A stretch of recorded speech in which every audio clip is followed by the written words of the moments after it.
This is Devin Pallou, Ratio Christi Chapter Rector at Winthrop University, and I'm actually sitting here at the University of South Carolina. Go Cox. I know. He was going to say that. I was going to say he's a big Clemson fan, and don't let my people know, because I'll never live it down. But I'm sitting here with my good friend, Mr. Nick Kendrick, and Nick is up here going to school at USC. He invited me to come down and do a talk for the Ratio Christi group up here, and just wanted you guys to get to know a little bit about Nick and what he's doing up here. But Nick, tell us a little bit about how did you become a Christian and how did you get into apologetics? So I grew up in a Christian home. I became Christian when I was a pretty young age.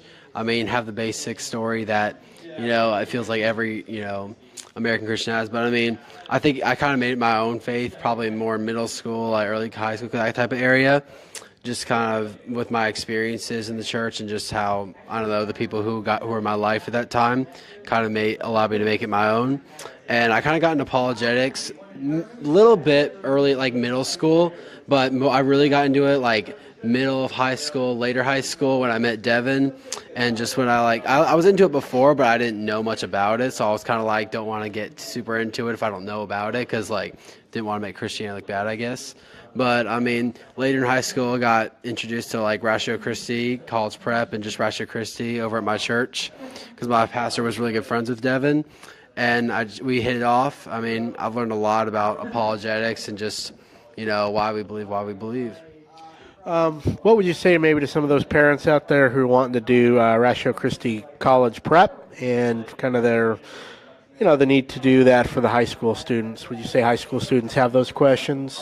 Yeah, I mean, I think that just being at a secular university, even if I don't know how much the atheist bias is super prominent, but that's definitely kind of the status quo. And I think that a lot of them have these very stereotypical views of Christianity and about how our faith is, and that it's just this blind faith that that we don't have a rational reasoning for. And I think that it's good to introduce people to the idea of apologetics and just allowing them to understand why they believe what they believe. Because if they understand why they believe what they believe, they're more susceptible to being able to go to college, and they don't have to retreat from it's not like they have to go to class and then retreat back to their dorm with their Bible. They can engage the culture with it. It's not just something that they have to do inside their dorm that they have to keep outside because they can't defend it. But it's really cool if you're able to engage the culture and engage your university and try and make it more Christ-like. Just because if you're able to, because you don't want. I think everyone's nervous that they're going to make a bad look for Christianity. But I think that if you really put the work in and are equipped to defend your faith, I think that even if you can't answer every question, people are willing to listen to a Christian who really knows what he's talking about. That's what I got to say. That's really good.